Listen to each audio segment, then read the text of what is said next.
much for making time to share your insights into the future of leadership. Before we go into leadership, can you share with us where are you from and where did you grow up? Okay, that's a very straightforward question, but actually a complicated one. So I'm from Zimbabwe, right. But I grew up around the world basically. My parents were in the Foreign Service, so I spent my childhood in Ethiopia, of all places. I lived in Ethiopia between 1984 and 1988. So I was in Ethiopia during Live Aid, Bob Geldof, We Are the World, the famine. Yeah, so that was a very interesting part of my childhood. I went to an international school. So from a very young age, I've interacted with people, so I understand what it means to be globalized. So I'm very African, but I'm also very global in my outlook. So I grew up with classmates from Yemen and Czechoslovakia and Nigeria and Ghana and Japan and Germany. So from a very young age, I was quite globalized, if you put it like that. And then after Ethiopia, we moved to Paris. I lived in Paris for 4 years again, from 1988 to 1992. So Paris was interesting. It was my formative years, and it influenced me greatly in terms of literature and the love of the arts and good food and good fashion. And yeah, so Paris was just very instrumental to my upbringing. So what was your dream career when you grew up? I wanted to go into business, yeah. But my mother tells me a funny story that at a young age, I pointed to a letter on a letterhead, and it had the names of the directors at the bottom, and I said, that's what I want to be when I grow up. I want to be a non-executive director. And apparently I was about 7 or 8. So that's my earliest recollection of a career. Not to be a lawyer or a doctor, to be an executive director of a board. That is so bizarre, isn't it? So where did your inspiration come from? Was there maybe a certain person or a book or maybe a movie? Where did that inspiration originate? It is such a strange one. I have no idea. She just said that's what you wanted to be. So when I became appointed on the Advotech board last year, she said, there you go. Your dream has come true. And I didn't even know this story. She's like, yeah, you've always wanted this. I'm like, really? Then she told me the story. It's a very strange story. Okay. And tell me, where did you start your career? So then I moved to the UK, to Cardiff in Wales in 1992 to pursue my first degree. So my first degree was in business administration, but with a focus on hotel management. I wanted to go into tourism. Yeah, that was my thing. And I guess maybe all the traveling had influenced my perceptions of travel and tourism and, opening up countries to people to visit, to explore cultural exchanges. Yeah, so I really wanted to go into tourism. So I did my first degree in business with a specialization in tourism and hotel management. And I think Paris as well, just the food and the gastronomy, and the French do all of that well. So I think that had definitely an impact on me, hotel management. And yes, and then after that I did my MBA, and then I did my PhD in an area called strategic marketing, which is at the interface of strategy and marketing. So after I finished that, then I lectured for about 4 years. You lectured? I lectured at the University of Wales, where I did all my degrees. So I lived in Wales for about 14 years. Can you believe that? And you lectured about strategic marketing? Yes. So I lectured in strategy. I taught classes in marketing. I published for my PhD. I attended various international conferences, presented my work. And then I got bored. You can see I get bored very quickly. 4 years is about my attention span in a particular career. Right. Yeah. So that was my first job. I was an academic. So where did you go from academia? So from academia, I got married. I relocated to South Africa, and I decided I don't want to do academia anymore. I want to go into practice. So then, because I'd studied strategy and marketing, I said, let me try and explore marketing. So I joined a WPP agency. You know, WPP is the world's second largest agency. So I joined them. I did some branding work, very exciting, rebranding, repositioning, dealing with customers' perceptions of the brand, how to reposition it, making sure that you don't leave the customers behind when you reposition. So I did a lot of interesting work with some big clients in South Africa, including Standard Bank. And then I got bored. That seems to be the story of my life again. Right. But I think life is an adventure, You must always explore until you find your calling, until you find the thing that excites you, so that every morning you want to get out of bed. So you know. today, So then I left marketing, and then I thought, okay, I did strategic marketing, so I can go strategy, I can go marketing. Let me explore strategy. So I decided to go into mainstream strategy. So I joined Deloitte Consulting as a strategist. Yes, I was a consultant there, and I really enjoyed that. It really stretched me. It was exciting, and because I get bored, that was the perfect environment. Because every so often you change clients, you change industry. So I worked on everything from power, from Eskom to Sasol, to steel, to agriculture, to SAB Miller. My goodness, yeah. So the learning was incredible. So for someone who gets bored quickly, I had arrived at the right place. There was a lot of intellectual stimulation, a lot of learning, a lot of reading. I really enjoyed my time at Deloitte. But also then the PhD started to help, putting together presentations, standing in front of clients, presenting, synthesizing information, putting PowerPoints together, so suddenly my PhD had relevance in the real world. Yeah. and then you moved from Deloitte? No, then whilst at Deloitte, an opportunity came. I don't think it came so much as I raised my hand. So I created an opportunity for myself. And I think that's a lesson as well for young people today. You must raise your hand. You must create your own opportunities. So at the time, Deloitte Global had just recognized Africa as the new emerging market. They wanted to put more money into it, but Deloitte was not kind of structured to handle the new continental opportunity. So they wanted to set up an Africa desk that would coordinate opportunities on the continent, that would raise the profile of opportunities for investors on the continent, that would assist investors in accessing opportunities on the continent. So I raised my hand. And why not? I'd grown up in Ethiopia. I had friends from childhood, from Ghana, from Nigeria. I felt I was an African, not Zimbabwean, not in South, I felt I was the right person given my profile. So for me, it was the natural thing to do. So I raised my hand, and then I helped to set up the Africa desk. And I did that for a number of years. And during that time, my gosh, I was so prolific. And again, the PhD came into play. I wrote so many articles. Anything that was Africa related, I would write on it. Whether it was financing the African infrastructure gap, whether it was providing access to women in finance, whether it was how ICT helps advance the developmental agenda, whatever it was, I would write on it. So I loved that time. So again, there was lots of learning. I spoke at conferences. I kind of became the Africa expert, if ever there is such a thing. And what was your PhD about? It was about strategy and market. It was about how to implement strategies. Yes. In Africa? No, just in my sample, the companies I looked at were UK companies. But I think the point about a PhD is not so much about what you study. It's the methodology, it's the way of thinking, you know what I mean? It's being able to do a literature review, it's being able to synthesize information. So it's less about what you study, but I think anybody who's gone to that level of research and rigor, you can write about anything. Sure. You know what I mean? It's a discipline more than the content of what you studied. Absolutely. So, and of course, you try to publish, you get rejected, you've got to rewrite, so you develop skills, writing skills, communication skills, research skills. So now those skills were being applied in an African context, and I thought, wow, this is exciting. So from the Africa desk, you then raised your hand again? Is that right? Yes, I'm a hand raiser. Good. So I did the Africa desk for about 2 years, but then I had lots of questions. Why isn't Africa developing fast enough? So now I'm helping investors get into Africa. And it's a long process, you do a proposal, the client comes back or they don't come back, and things were just not moving fast enough. And I'm thinking, how are we going to create all the jobs? How are we going to set up all the factories to employ all the young people coming out? So I had so many questions. Where is this continent going? And I wanted answers, and I wasn't getting the answers by being a consultant. I wanted to be at the coalface.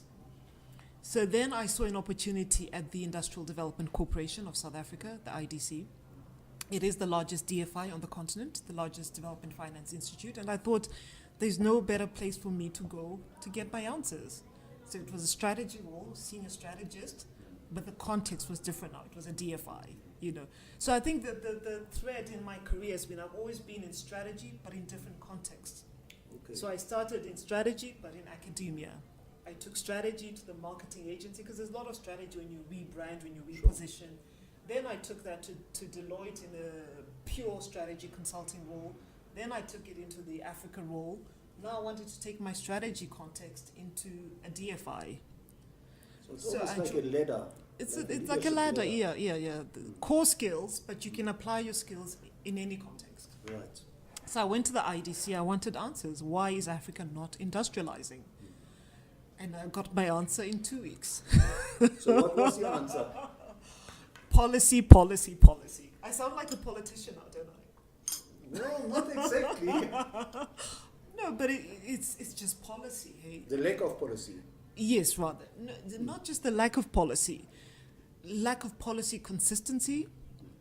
So different arms of government or different agencies doing different things. So lack of consistency, lack of clarity. So the investors don't know what the policy is. Right. Lack of coherence, so that you experience the policy differently. You know what I mean? So on the one hand, you may be saying we want to bring the investors in, but then the investors come in, they get to the airport, they're hassled because the airport authorities, whatever, are not aligned with, you know what I mean? So just an incoherent experience. So I think that's what I learned. It's lack of policy consistency, lack of alignment, lack of coherence, lack of credibility as well. You know, does the policy make sense? But also implementation. I learned implementation is very difficult. And I guess all the things I've addressed speak to implementation. So it's one thing to say this is our policy, but then to get the entire country to rally around that policy, that vision, and to make sure it gets implemented, it's very difficult. So which countries in Africa would you say are leading in terms of strategy in creating an investor-friendly environment? We've seen a lot of interesting examples. Ethiopia has been very interesting. And Ethiopia for me is particularly interesting because I grew up there. And I don't know what you know about Ethiopia, but gosh, it has moved on so much. I mean, each time I go to Addis, it's amazing. You know, the number of cranes, the number of building, the number of construction sites. Ethiopia is really on the move. So, but for me, coming from there in 1984, seeing the poverty, the famine, and going back now, the 84. difference, 1984, yes, the difference is staggering. But not even 1984, just 2 years ago, just last year, just 6 months ago. We are moving so rapidly and so dramatically. So I think Ethiopia has been a really good example of how industrialization can drive a country out of poverty and can uplift people along the way. And also what they've done with the Chinese is incredible. So they've told the Chinese, you will come and invest in our country. So instead of taking the raw materials and taking them out, the Chinese have built the factories in Ethiopia. They've created the jobs in Ethiopia. You know, so obviously something is working in terms of their foreign direct investment policy. And then I assume from the IDC you went to the African leadership. Yes, okay, so I was at the IDC about 4 years. I told you, that's my threshold. So then I went to the African Leadership Institute, but I have a history with the African Leadership Institute. So the African Leadership Institute was set up in 2003 to help kind of harness, develop the next generation of young African leaders. So I myself am a fellow of the Institute. So Archbishop Tutu is our patron. So when you graduate, when you finish the program, you're called a Tutu Fellow. So I'm a Tutu Fellow from 2010. And since I finished the program, I had been on the board. So it's an organization that I have a long affiliation with, that I absolutely love, and I think they do amazing work. It was founded by Sean Lance and Peter Wilson, and we owe them a lot, a debt of gratitude as fellows, because their vision has just been instrumental. So we now have a cohort, a network of about 300 young leaders across the continent. So these are the young people who take the continent forward. And is that the vision of the Institute? The vision is really to create a critical mass of young visionary leaders who are self-aware and who have integrity. So the premise of the program is that effective leaders self-introspect and they're self-aware and they can self-regulate. And I guess you can see many examples in the world today where leaders don't do that. So the program is really developed to help leaders understand themselves first, because you have to lead yourself before you can lead others. So it's quite a painful program, because you have to face your demons. We have a psychologist on board. People must face their issues, their blind spots. You know, are you leading people to a better place, or are you misleading people? You know, because sometimes people are just not aware. So we ask fundamental questions. How do you show up at work? How do your followers experience you? Why would anybody even want to follow you? And if we take away your title, CEO, whatever, who are you? Who are you as the person? What do you believe in? What are your convictions? What are your beliefs? What's your value system? So it's a very, very intense program. A lot of feedback, a lot of introspection. People call it life-changing. There's actually, I know life-changing is used a lot, and it's quite trite as a term, but this program is truly life-changing. Jackie, would you say there was a turning point in your career, or maybe a number of turning points? I think the real turning point came in 2010. So in 2010, I was nominated for the Tutu program, and it was life-changing. Like, it was really life-changing. I realized my potential to assist the continent. We all have a role to play, but the point of the program is to help each individual realize the role that they can play, and to kind of help to fulfill that role. So I realized my potential. When I got back to work after the program, that's when I raised my hand to run the Africa Desk. It was as a result of what I had learned on the program. So I would say that 2010 was a turning point, because my career became very Africa-focused.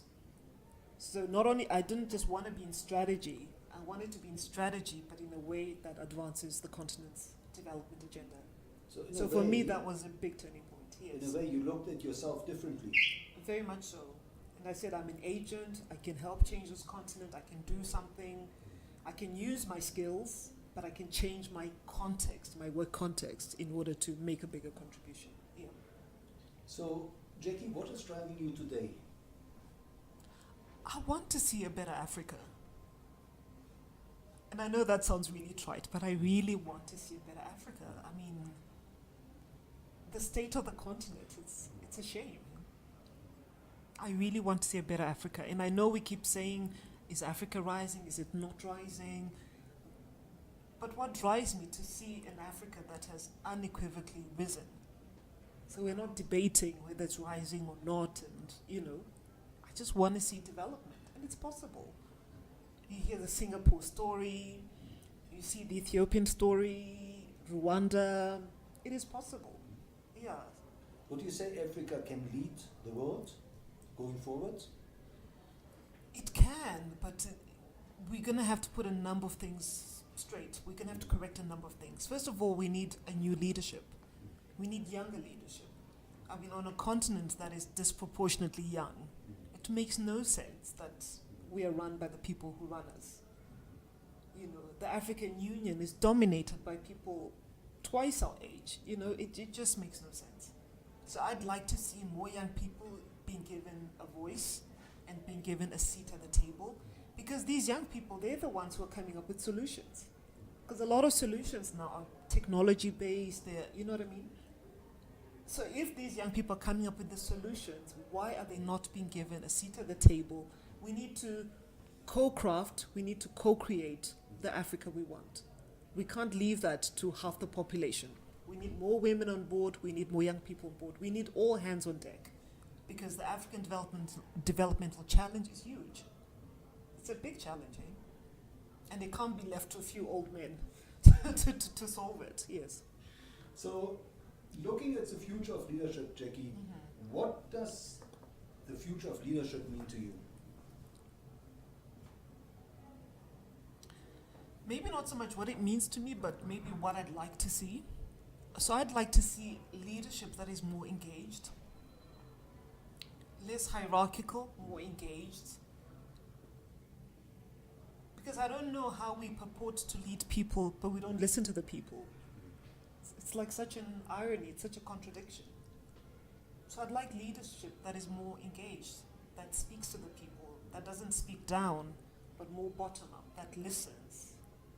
Yeah. And what have you learned from your own journey that you consider important for building future leaders?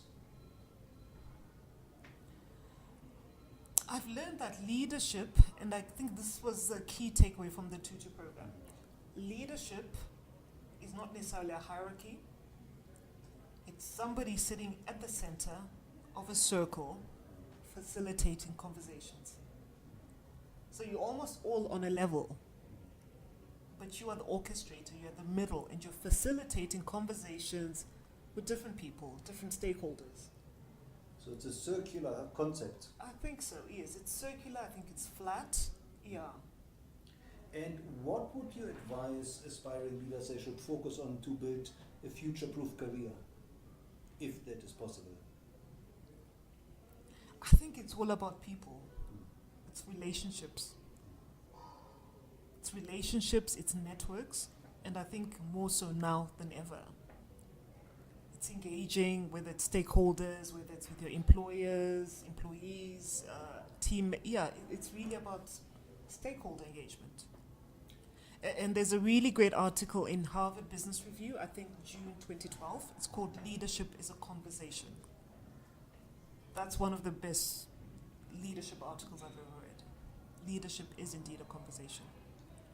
Now, Jackie, when it comes to technology, what are the key technologies that you envisage will be driving leadership into the future? I think even the current ones that we have, I think depending on how they're used. So maybe an example is a business person in Zimbabwe called Strive Masiwa.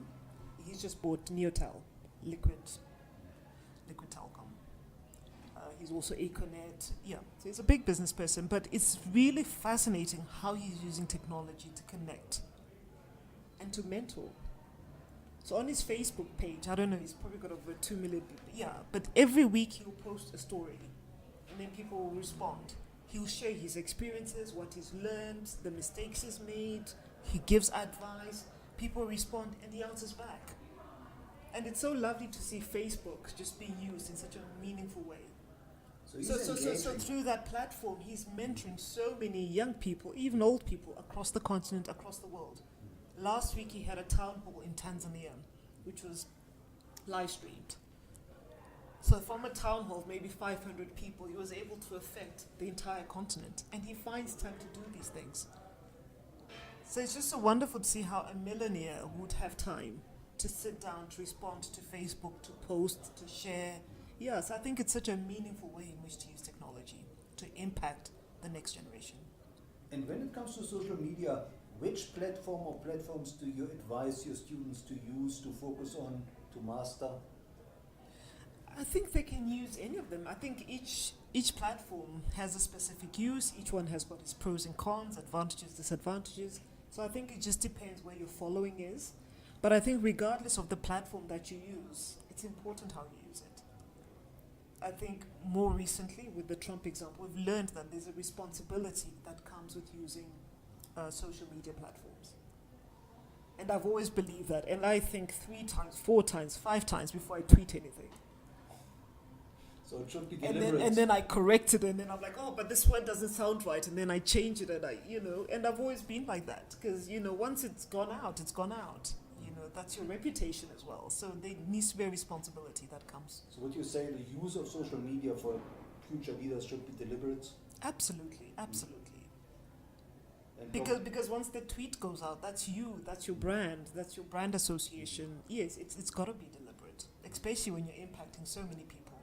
So there's a responsibility that comes with leadership, I think, yes. Now, can you share with us maybe a success story or two of your students that have really practiced your leadership's principles and seen a real success? Wow, so within the Tutu network, there's so many examples. We've got Eric Charas in Mozambique. He's a social activist. So his project to complete the Tutu program was a low-cost housing project. It's actually been completed. It's completed. He's done his affordable housing project. University students rent out in Mozambique. So that was the project that he initiated for the Tutu program. I have another example of Julie Gishuru in Kenya. Right. She's a media personality. Her Tutu project was to set up a TV program called Africa Leadership Dialogues. So she was impacted by the program so much that she wanted to continue the conversations that started on the program, but she wanted to take them to the wider world. So she's got a program called Africa Leadership Dialogues, which airs in Kenya and in the East Africa. And every week she's got a different personality that comes and they talk about leadership. And that is so important because we don't talk enough about leadership on the continent. Or rather, we talk about it when things have gone wrong. But it's not part of our dialogue, it's not part of our narrative, and that needs to change. So do you put your students to the test of leadership practically? Is that part of your program? Yes, we do. So in order to graduate, you must also complete a community project, and then we also do what we call African scenario projects. So we don't look at case material because we think case studies are backward looking. So we do future projections. So you know the work of Clem Santa. In fact, Clem Santa is one of the speakers who comes to talk to the fellows. So we do scenarios. So we look at Africa in 2050, Africa in 30 years, 40 years, along whatever dimensions, whether it's globalization, whether it's the Chinese impact, whether it's climate change, and we come up with scenarios of what Africa could look like. So it's just very fascinating. So when you talk about the future of leadership, that's part of it. It's how do we train young leaders to begin to anticipate the environment? Because one of the problems in Africa is we always get shocked when things happen. When the drought comes, we get shocked. But we know there's a drought cycle every 10 years. Why aren't we building the dams? You know, so the scenario projects are really to help these young leaders to begin to anticipate the environments and to be prepared, better prepared to be able to deal with whatever comes their way. Now, Jackie, when you speak to your students, which role models do you suggest, do you recommend they should maybe study? Of course, our patron, Archbishop Tutu. So Archbishop is not just a symbol of the institute. The program is actually predicated on his values. So he's more than just a figurehead to say, oh, he's the patron. So the program is based on his values of Ubuntu, of servant leadership, and that's why they must do the community project. Moral courage, and I think he best exemplifies that. He's got very strong views, he's got the courage of his convictions, and he's not afraid to speak up. He speaks truth to power, and that's what we encourage our fellows to do. When they see injustices, they must speak up, but more than speaking up, they must do something about it. So that's what the program stands for. So if you think of the Archbishop Tutu Leadership Program, the brand, that's what it stands up for. It stands for boldness, for courage, for morality, for integrity, for speaking truth to power, for changing the world, basically. Since you mentioned courage, would you say it's an essential ingredient of leadership? Absolutely. So on the day that we talk about leadership is courage, that's the same day that we go and meet him, and that's the same day that we take the ferry to go to Robben Island. So you can imagine on the program, this year, for example, we've got 28 leaders from 13 African countries. Some may never have been to South Africa. Robben Island is their first trip. So you can imagine to go and you stand in Madiba cell. That lesson, that leadership is courage. There's no better way to understand that concept. You're standing in that cell and you have to ask yourself, what do I believe in? What would I be prepared to die for? What are my convictions? What are my beliefs? So all of those leadership lessons come through on that day when we visit the Arch and we visit Robben Island. Now, Jackie, how can people connect with you? How can they find you? How can they get hold of you? How can they follow your thought leadership? Okay, so I'm on Twitter. There's the Tutu Fellows handle, which you can follow. And there's also my personal handle, Chimhanzi, on Twitter. And I'm on LinkedIn, I'm on Facebook, yes. So easy to find, easy to engage. Very easy, just Google me, you'll find me. Okay, perfect. Yes. And then last but not least, Jackie, is there one thing that you would really like to impress on our listeners? One piece of advice that they should take to heart and maybe implement in their own lives and in their own career? one leaf from your book of leadership? Just connectedness and people. You know, don't burn your bridges, be likable. I know it sounds very trite, you know, but when you look at people's successes, ultimately it's just people. You know, whether you're into a bank looking for finance, whether you're looking for a reference, whether you're looking for somebody to introduce you to somebody else, whether you're looking for clients or suppliers, it's just really how you manage and handle your relationships. So I would just say it's about people. And also for leaders running countries, it's about people. Let's not forget that. It's not a mandate to, somebody said it's about how do you use that power. You know, people get obsessed with the power of the seat, of the role. Let it not be about the power. Let it be how do you use that seat effectively to bring about change. So even as a leader running a country, don't forget the people that got you there. Yeah, so that's my message. It's about people and relationships. Well, Jackie, thank you so much. Thank you, for Dr. your Nick. insights, and thank you for being a role model. No, Thank you for showing us a way to a better future. Thank you.